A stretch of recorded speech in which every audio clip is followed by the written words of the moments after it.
नमस्कार, मैं हूं आशीष और मैं आपका वेलकम करता हूं कनेक्टिंग डॉट्स पे। नाउ डोनाल्ड ट्रंप के इलेक्शन के बाद बेंजामिन नेतन्याहू ये एक ओपन चेक लेके बैठे थे। बड़े सारे आर्टिकल्स आए कि अब बेंजामिन नेतन्याहू कुछ भी कर सकते हैं और दुनिया कुछ नहीं बोलेगी। ट्रंप की अपॉइंटमेंट भी यही बता रही थी, सारे डायरेक्शंस क्लियरली ये बता रहे थे कि Benjamin Netanyahu is the clear winner. अपने डिफेंस मिनिस्टर को भी सैक कर दिया, इजराइल में प्रोटेस्ट हुए और ईरान ने प्रॉमिस किया था कि हम रिटेलिएट करेंगे इजराइल पे, वो भी शांत हो गया, कुछ नहीं हुआ। बट उसके बाद अचानक से एक तरीके से सऊदी अरेबिया और ईरान अब वो साथ आ रहे हैं और बहुत क्लियरली आ रहे हैं और क्लियरली अगेंस्ट इजराइल आ रहे हैं पब्लिकली। अपनी ये खुद में आपको पता है सबसे बड़े आर्क राइवल्स की तरह एक तरीके से किसके पास पावर होगी, इस्लाम में सबसे इंपॉर्टेंट कौन होगा, इस रीजन का बॉस कौन होगा, तेल और गैस के प्राइसेस कौन डिटरमाइन करेगा, ग्लोबल जितने ग्लोबल लीडर्स हैं उसके साथ मीटिंग कौन करेगा, इसकी एक लड़ाई थी between the Iranian regime and the Saudi regime. But in चीज़ों को छोड़ के इजराइल के अगेंस्ट एक साथ अब जॉइंट कॉपरेशन में उतर आए हैं। और देखिए बड़ी स्पेक्यूलेशन होती है, इसलिए मैं कह रहा हूँ ना कि बहुत स्पेक्यूलेशन हुई थी कि भाई वॉर रुकवा देंगे पापा, तो पापा आ गए भाई, उसके बाद क्या हुआ, वॉर रुक गई? नहीं, absolutely not. Hamas calls for immediate end to war after Trump election win. ना इसको न्यूज़ वीक ने ऐसे समझाया कि भाई ये तो हमास डर के पीछे हट गया है। ऑन दी ऑपोजिट साइड अगर आप इसके डिटेल में जाते तो उस टाइम में भी इसको डिबंक किया गया था। हमास कह रहा था कि इमीडिएट सीज फायर कराओ, और कुछ ऐसी ही लैंग्वेज अभी Saudi Arabia crown Prince MBS की है। नाउ इसे देखते हैं, ट्रंप कैबिनेट अनाउंस होता है और जो लिस्ट आती है, नाउ यूएस में तो हाहाकार मच रखा है कि पेंटागन का चीफ कौन आ गया, फॉक्स न्यूज कंट्रीब्यूटर। मतलब ट्रंप की तारीफ करोगे तो कुछ भी हो सकता है ना। उसके बाद ये देखिए, ट्रंप एक्सपेक्टेड टू नेम, और ये टाइम्स ऑफ इजराइल रिपोर्ट कर रहा है, pro Israeli senator Marco Rubio. और इसमें आप मतलब डोंट बी सरप्राइज्ड, इतना इन्फ्लुएंस तो है इजराइल का, एनजीओ मनी का, they have a lot of influence. तो यहाँ पे देखिए मार्को रूबियो, इनकी एक वीडियो थी, वो वीडियो आप देखेंगे तो मतलब मुझे तो पता नहीं, बिल्कुल क्लैरिटी नहीं आई कि what he is trying to say. वो कह रहे कि भाई जितने लोग मरे हैं, ध्यान से सुनिए क्या कह रहा हूँ, जितने लोग मरे हैं गाजा में वो सारे लोग हमास की गलती से मरे हैं, राइट। जबकि खुद इजराइल ने ऑफिशियली मान लिया है कि भाई हमने सिविलियंस मारे हैं, ठीक है। यूनाइटेड नेशन ने, एनी राइट थिंकिंग कंट्री, खुद इजराइल के अंदर से ऐसी आवाज़ें निकलती हैं कि भाई यहाँ पे ह्यूमन राइट वायलेशन मत करो। इसलिए आज देखेंगे कि पूरा फोकस गाजा से हट के, गाजा से मीडिया ग्लेयर को हटा के, अल जजीरा को बाहर धक्के मार के निकाल के क्लियरली कहाँ रखा गया है, लेबनान बॉर्डर पे, ठीक है। अच्छा, यहाँ पे बड़ी इंपॉर्टेंट चीज़ें देखिए कि इनकी अपॉइंटमेंट कैसी चल रही थी, क्यों सऊदी अरेबिया और ईरान को पास में आना पड़ा, क्यों व्लादिमीर पुतिन को इंटरवीन करना पड़ा ना। बहुत सारी ऐसी स्पेकुलेशन थी ना कि भाई Putin is a good friend of Trump, ठीक है। तो पुतिन तो अपने इंटरेस्ट देखेंगे ना, ऐसा तो है नहीं कि गुड फ्रेंड तो अपने इंटरेस्ट खत्म कर दिया, अपना रीजनल इन्फ्लुएंस जो डेकेड से बनाया है वो खत्म कर देंगे। उन्हें चाहिए भाई कि मेरा जो वॉर है, पुतिन के इंटरेस्ट में क्या है कि मेरा वॉर खत्म हो, आप अपने पपेट देखिए, सबके अपने इंटरेस्ट, उसको चाहिए कि भाई मेरा पपेट मेरे सामने ये ज़ेलेंस्की रखा हुआ है, इसको हटाओ, इसको पैसे देना बंद करो ताकि मैं आराम से 20% ऑफ यूक्रेन आराम से लेके बैठूं। आई एम एक्सपेंशनिस्ट और मैं फिर ब्लैक सी में डोमिनेंस करूं। कल की कल देखी जाएगी। दूसरी बात, चाइना को ये चाहिए कि मेरे साथ ट्रेड वॉर करो, बस आओ चाइना सी में कॉन्फ्लिक्ट मत करो। बट क्या इन दोनों को ये चाहिए कि यहाँ पे एक्चुअली में कॉन्फ्लिक्ट रुक जाए?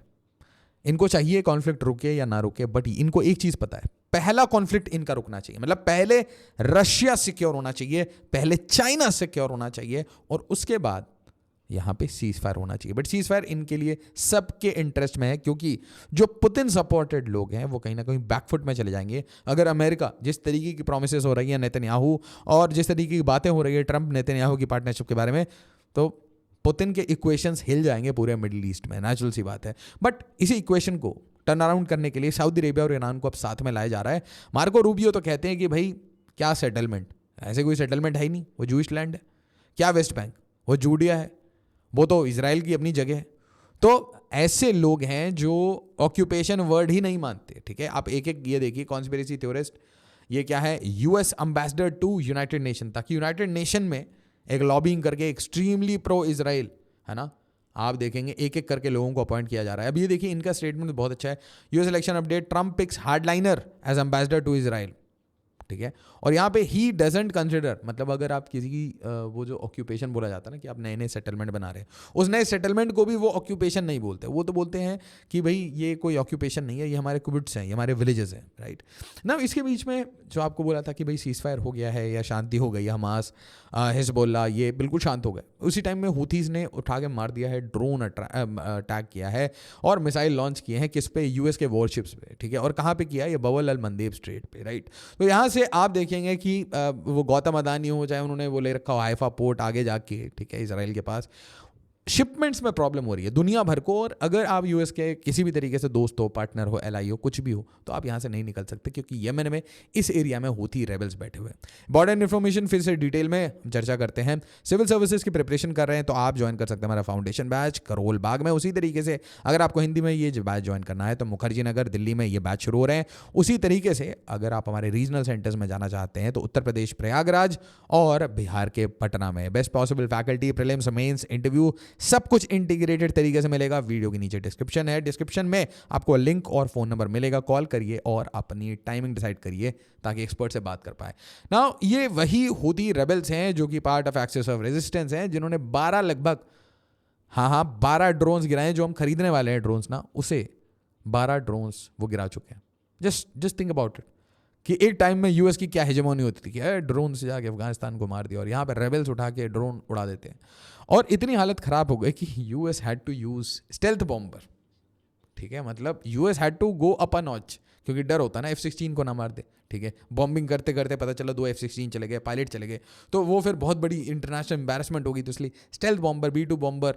और उसके बाद बोला था कि भाई हूथी, एक तो वैसे ही हमने स्ट्राइक कर दी, बाइडन ने बहुत बड़ा विन किया, उसके बाद ट्रम्प जीतने के बाद हूथी, हमास, हिजबुल्लाह, ईरान, ये तो अपनी मतलब अपनी हालत को मतलब किसी तरीके से ट्रम्प से नेगोशिएट करने की कोशिश करेंगे। बट यहाँ पे कहानी थोड़ी उल्टी चल रही है। कहानी ये है कि ईरान ही अब सऊदी अरेबिया के साथ कोजी अप कर रहा है। एक तरीके से यहाँ पे मैं पॉज करके आपको सोचने पे मजबूर करूँगा कि क्या ये माना जाए कि सऊदी अरेबिया अब इस पूरे रीजन का बेताज बादशाह बन गया है, क्योंकि सऊदी अरेबिया ने कभी भी कुछ नहीं कहा। सऊदी अरेबिया बिल्कुल साइलेंट रहा पूरे वॉर के टाइम में, और इजराइल ने बहुत अच्छे से अटैक किया ईरान पे, ईरान ने अटैक किया इजराइल पे, दोनों एक दूसरे पे अटैक करे और इसमें दोनों की वीकनेस हुई। सऊदी अरेबिया शांति से बैठा रहा पीसफुली, और उसके बाद जब ये वॉर ऑलमोस्ट एंड होने पे आया, ट्रम्प प्रेसिडेंसी की बात हुई, सऊदी अरेबिया बोलता है आ जाओ, सब आ जाओ।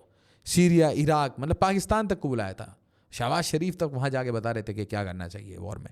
So all in all Saudi Arabia एक समिट बुलाता है और समिट में एक क्लियर मैसेज देता है, और वो मैसेज अपना नहीं है, वो मैसेज पूरी अरब वर्ल्ड, पूरी मुस्लिम वर्ल्ड से एक मैसेज दिया जा रहा है।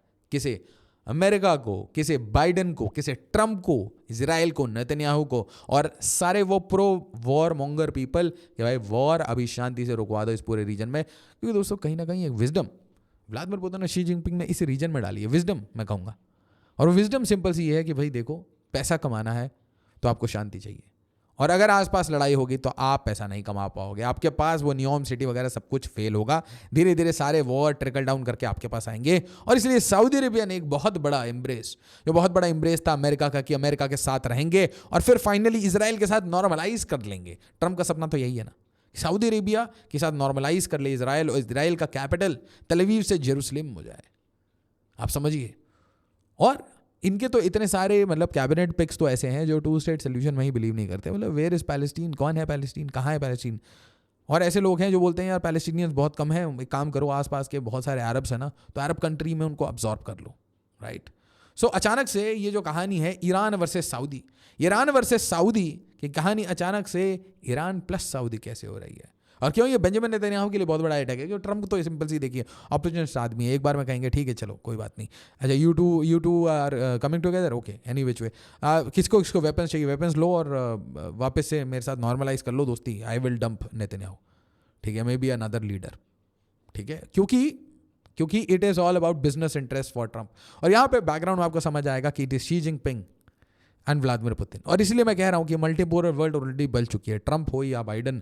इस पॉइंट ऑफ टाइम में आप देखेंगे कि इनके इक्वेशंस को, इन दोनों के मिले हुए इक्वेशंस को आप काट नहीं पा रहे, और दोनों कोजी अप कर रहे हैं एमबीएस के साथ कि भाई ये जो गल्फ का पूरा ऑयल है इसको ज़रा पेट्रो यू ऑन कर दो यार, गिव अस अनदर अपॉर्चुनिटी, किसी भी तरीके से ना एक ऑल्टरनेटिव बनाओ।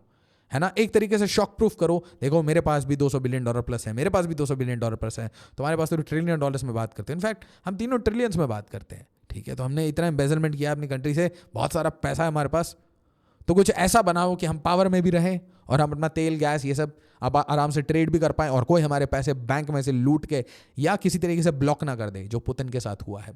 और देखिए ज़रा, ये अल जज़ीरा का बड़ा अच्छा सा मेरे को इन्फोग्राफिक बहुत अच्छा लगा, क्योंकि ये क्लियरली यहाँ पे मुझे सबसे अच्छी चीज़ ये लगी कि यहाँ इन्होंने क्लियरली फ्लैग्स बना दिए कि भाई इधर से रशिया सपोर्ट करता है, इधर से यूएस सपोर्ट करता है। यूएस देखिए कैसे सऊदी अरबिया को सपोर्ट कर रहा है, रशिया ईरान को सपोर्ट कर रहा है। तो मतलब क्लियरली ये एक बिग बॉयज प्ले है। बट इस बिग बॉय प्ले में अचानक से सऊदी अरेबिया बोले कि मैं आपका कोलिशन का कोई पार्टनर वार्टनर नहीं हूँ, मुझे इजराइल के साथ कोई दोस्ती नहीं करनी, मुझे यहाँ पे अब पूरे रीजन को ठीक करना है और उसमें मैं सारी अरब कंट्रीज और मुस्लिम कंट्रीज, और मोस्टली इसमें अरब्स बहुत इंपॉर्टेंट है, मुस्लिम कंट्रीज तो आप पाकिस्तान भी है, नॉट सो इंपॉर्टेंट। ये चीज़ आप ध्यान से समझिए। Arabs they are saying what, कि अब हमें पीस चाहिए नो मैटर व्हाट, पर्शियंस के साथ हम अच्छे से दोस्ती कर लेंगे, सब कुछ ठीक कर लेंगे। और चाइना ने ये डील ब्रोकर कराई थी दोस्तों, ये ब्रोकर कराई थी कि भाई आप डिप्लोमेटिक रिलेशंस ठीक करो। कभी Saudi armed forces chief visits Iranian counter part. अब देखिए आर्म्ड फोर्सेस चीफ आपस में मिल रहे हैं, आपस में गल्फ ऑफ ओमान में नेवल ड्रिल्स कर रहे हैं, आपस में फोन कर रहे हैं। दैट सिंपली मीन्स कि यहाँ पे पेजेस्किन क्या चाहते हैं, पेजेस्किन चाहते हैं कि मेरे को न्यूक्लियर डील मिले, यूएस से मेरे रिश्ते अच्छे हों सऊदी अरेबिया से, और बस एक ही कंट्री को मैं आइसोलेट करके साइड कर दूं, वो इसराइल। इसराइल के लिए टेंशन की बातें हैं, नेचुरल सी बात है। कोई कंट्री, कोई सेन माइंडेड कंट्री आज खड़ा नहीं है इसराइल के साथ, ठीक है। हमें भारत को जब मतलब होता है, हम इसराइल से आराम से सामान लेते हैं, टेक्नोलॉजी लेते हैं, 2 स्टेटमेंट दे देते हैं। सिंपल सी बात है, प्लीज़ अंडरस्टैंड दिस। ये जो अपॉर्चुनिटीज़ है ना, इस अपॉर्चुनिटीज़ को भारत जाने नहीं दे सकता, क्योंकि देखिए एक साइड रशिया यूक्रेन वॉर के कारण हमारे मिलिट्री इक्विपमेंट्स उनकी सप्लाई स्लो है, ठीक है। एसा रडार जो लगाना है आपको LCA तेजस में, वो आपको कहाँ से आना है, इसराइल से। आपको इंजन्स कहाँ से आने हैं, LCA तेजस के, यूएस से। तो you need their help, simple सी बात है। उसी तरीके से रशिया से आपको कितने सारे फ्रिगेट्स लेने हैं, ठीक है। You want a nuclear attack submarine, lease पे लेना है आपको। So everywhere you have to make friends according to your interest. ये चीज़ आप जब समझ जाओगे तो आप बोलोगे कि हम रियल पॉलिटिक्स में रह रहे हैं, हम बिल्कुल प्रैग्मेटिक अप्रोच से चलते हैं। स्ट्रैटेजिक ऑटोनॉमी मतलब मनी फ्रॉम ऑल, ठीक है। Interests of India only and interest of no one matters. India की इंटरेस्ट सबसे प्राइमरी होगी। और यहाँ पे देखिए क्या स्टेटमेंट आता है, Saudi Arabia crown prince massacre committed against Palestinian and Lebanese people. अब अल जजीरा की रिपोर्ट था तो उसने थोड़ा टोन डाउन कर दिया, बट यहाँ पे देखिए टाइम्स ऑफ इजराइल को ओपनली क्लियरली कहता है एट रियाद समिट, रियाद में बुलाया इन्होंने दुनिया भर से सारी मुस्लिम कंट्रीज को, और टॉपिक एक ही था, डोनाल्ड ट्रंप और इसराइल। डोनाल्ड ट्रंप इसराइल क्योंकि, और यहाँ देखिए क्या कहते हैं, backs Iran, अक्यूजेस Israel of, yes my friend, this is some rare thing that Saudi Arabia is doing. यहाँ देखिए न्यूयॉर्क टाइम्स क्या लेता है, Iran and Trump are front of mind at Saudi summit. बार बार ये एक ही चीज़ कह रहे थे कि बस war रुकवाओ, there is no chance. क्योंकि देखिए दोस्तों, सबको पता है किस बात का डर लग रहा है, यह ब्लैंक चेक, मैंने 3 बार बात की, मैंने 5 बार बात की, यह ब्लैंक चेक इसराइल को मिल गया। इसराइल इस पूरे रीजन में मिलिट्री लेके कंट्रीज बर्बाद कर सकता है। कंट्रीज में आपको कह रहा हूँ, लेबनान को अपने चपेटे में ले चुका है, गाजा को ले चुका है, क्या पता कल के डेट में सीरिया और इराक तक पहुंच जाए, क्या पता वही 2011 वाली कहानी शुरू हो जाए कि चारों तरफ से भाई वही good friend and bad friend, वही रेबल्स, दोनों साइड के रेबल्स, एक किसी को टेरर बोलेगा, कोई दूसरे को टेरर बोलेगा। वीडियो को लाइक शेयर और सब्सक्राइब जरूर करिए to the channel connecting dots. ये जरूर बताइएगा कि क्या होने वाला है, डोनाल्ड ट्रंप क्या इंपैक्टफुल होने वाला है मिडिल ईस्ट में, या डोनाल्ड ट्रंप एक तरीके से नॉन इंटरवेंशनिस्ट, अमेरिका फर्स्ट और कॉन्टिनेंट फर्स्ट, अपने कॉन्टिनेंट तक रेस्ट्रिक्टेड रहेंगे। इसराइल को बोलेंगे पैसा दो, वेपन्स लो, बेसिकली मिलिट्री एड ले लो और वेपन्स ले लो बस, एंड डोंट हेडेक मी, मुझे बहुत सारा काम है अमेरिका में। एज ऑलवेज, जय हिंद, जय भारत।